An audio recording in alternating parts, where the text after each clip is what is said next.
దోస్తు బీదర్ నుంచి గుల్బర్గా వెళ్తున్నాం. గుల్బర్గా పక్కన గాన్గాపూర్ అనే ఆలయం ఉంటుంది, దేవాలయం. అక్కడికి వెళ్తున్నాము. ఇక్కడ నుంచి బస్సులో అయితే 3 hours పడుతుంది. వెల్కమ్ ఆన్ స్టార్ట్ ఇప్పుడే.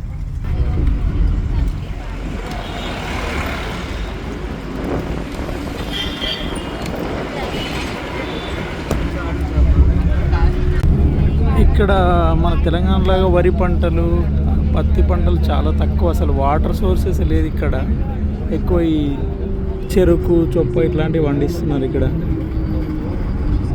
సొప్ప చేనులు అవన్నీ. అసలు వాటర్ సోర్సెస్ చాలా తక్కువ ఉంది ఇక్కడ కర్ణాటకలో. మొత్తం మనం ఎక్కడ చూసినా కానీ చెరుకు తోటలు అక్కడ కనబడుతున్నాయి.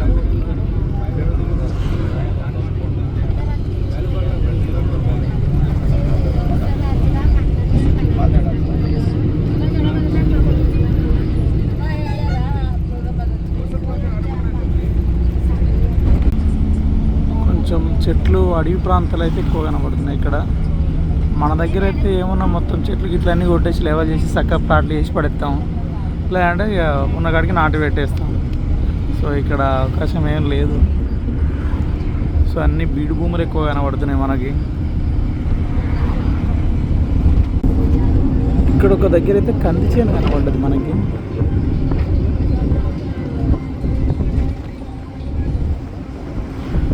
కంది చేను ఉన్నది.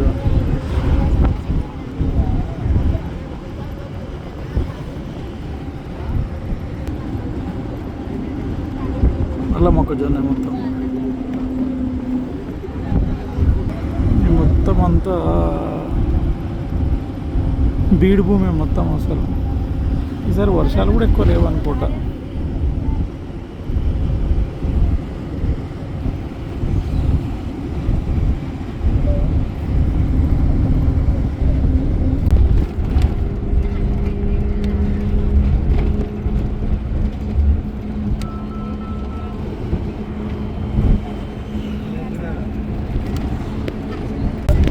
ఇక్కడ సైడ్ ఉండే ఊర్లు పెద్ద పెద్ద బిల్డింగ్ అయితే ఏం లేవు.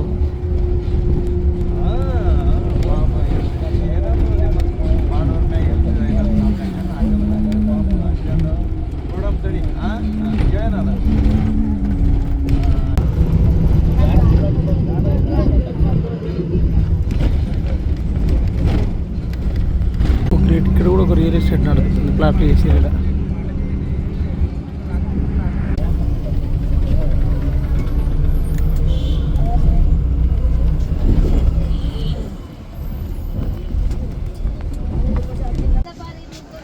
మన దగ్గర పచ్చ బస్సులు అయినా కానీ ఇక్కడ ఇంకా ఎర్ర బస్సులే ఉన్నాయి. కలర్ అయితే ఏం చేంజ్ చేయలేరు ఇంకా.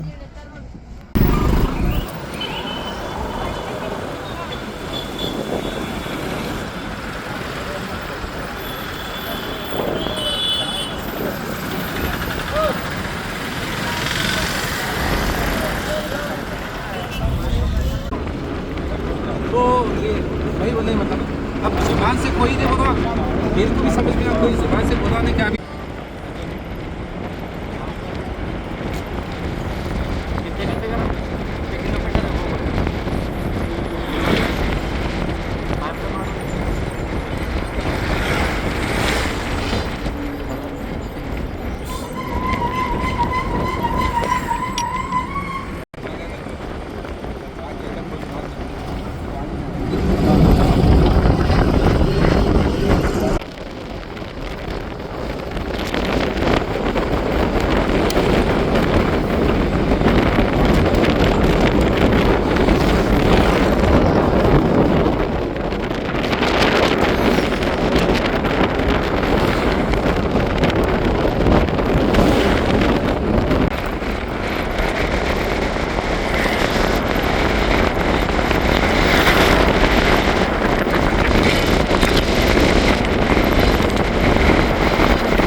సో ఇక్కడ మనం ఈ కర్ణాటకలో ఇప్పటివరకు కూడా వాటర్ అయితే ఎక్కడ చూడలేదు. సో ఇక్కడైతే కనబడుతున్నాయి మనకు వాటర్ చూడండి. అదే మన తెలంగాణలో అయితే అడుగడుగు వాటర్ కనబడతాయి. అందుకే మనం అన్ని విధాల పంటలు పండిస్తాము. ఫస్ట్ టైం కర్ణాటకలో ఎంత పెద్ద డ్యామ్ కనబడడం, ఈ వాటర్ ఇవన్నీ. సో ఇక్కడికి ఈ డ్యామ్ ఉండడం ఇక్కడ జనాలకు అదృష్టంలాగా భావిస్తారేమో. అయినా ఇక్కడ పక్కన వాటర్ ఉన్నది కదా అని చెప్పి వాళ్ళు గుల్బర్గా బస్ స్టాండ్ నుంచి మనము గాన్గాపూర్ వెళ్ళాలి. గాన్గాపూర్ టెంపుల్కి వెళ్ళాలి. సో అవి అదన్నీ మీకు చూపిస్తాను. సో గుల్బర్గా బస్ స్టాండ్ అయితే చాలా పెద్దగా ఉన్నది. చాలా అంటే చాలా పెద్దగా ఉన్నది.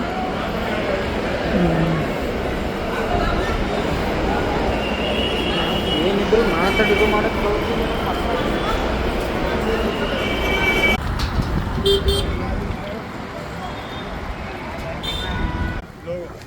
అర్థం.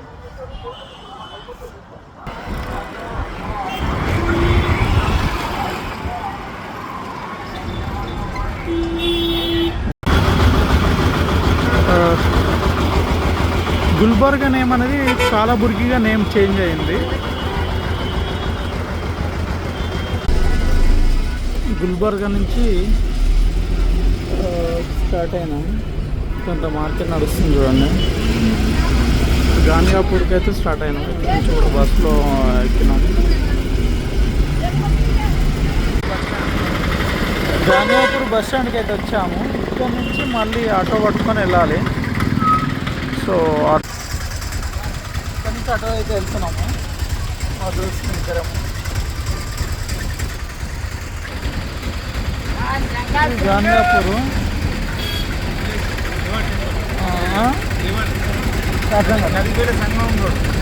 నదికి వెళ్ళి సంగమం రోడ్. అది దాంట్లో మనం ఆటోకి వెళ్ళాలా? ఈ బస్ స్టాండ్ ఎంత దూరం ఉంటుంది? 3 కిలోమీటర్. ఓకే.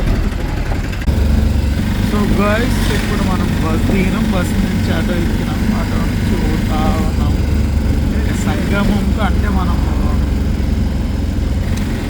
దాన్ని కూడా ఊరు వచ్చినాం కానీ బట్ సంగమం అని భగవంతుడి దగ్గరికి వెళ్ళే దారి ఉంటుంది. హాయ్ దోస్తు, ఇప్పుడే మనం ఇక్కడ గాన్గాపూర్ సంగమంలో అయితే దిగినాము. సో మనం మీకు చూపిస్తాను.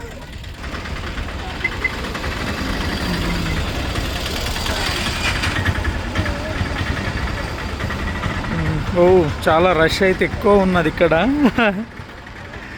సో కార్లు, ఆటోలు, కానీ పబ్లిక్ రష్ అయితే చాలా ఎక్కువనే ఉన్నది. సో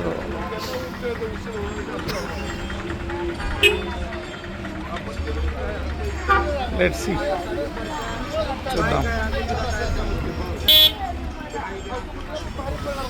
సో లోపల ఇక్కడ అందరు ఇక్కడే సంగమంలో వీళ్ళు రెస్ట్ తీసుకోవడము, సో పడుకోవడము. మా దోస్తుడు ఇక్కడ మిస్ అయ్యిండు.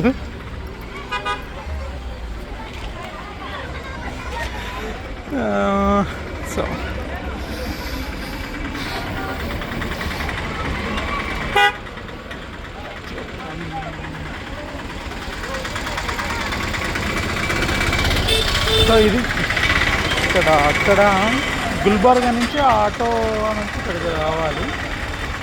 వచ్చిన తర్వాత ఇక్కడ సంగమం అవుతున్నది. సో లోపల పోయినాక ఒకసారి మీకు అంతా మళ్ళీ నేను చూపిస్తాను. సో ఇక్కడ కిరాణా షాపులు ఇవన్నీ అయితే ఉన్నాయి. ఇక్కడ వచ్చిన జనాలందరూ ఇక్కడ స్టే చేస్తారు. సంగమంలో ఒకరోజు నిద్రిస్తే వాళ్ళకు ఉన్న మంచి చెడులు అవన్నీ సో అదైతే వచ్చినాయి. సో ఇక్కడంతా సంగమంలో వాళ్ళందరూ చాలా వాళ్ళ ప్లేస్ చూసి వాళ్ళందరూ పడుకోవడము, ఇక్కడ ఒకరోజు నిద్ర చేయడం అవన్నీ చేస్తూ ఉన్నారు. ఇప్పటికే వెళ్తున్నాము. సో ఎక్కడ గుడి ఏందనేది అది తెలుసుకున్నాము. మా ఫ్రెండ్ అయితే వస్తుండే ఇక్కడ.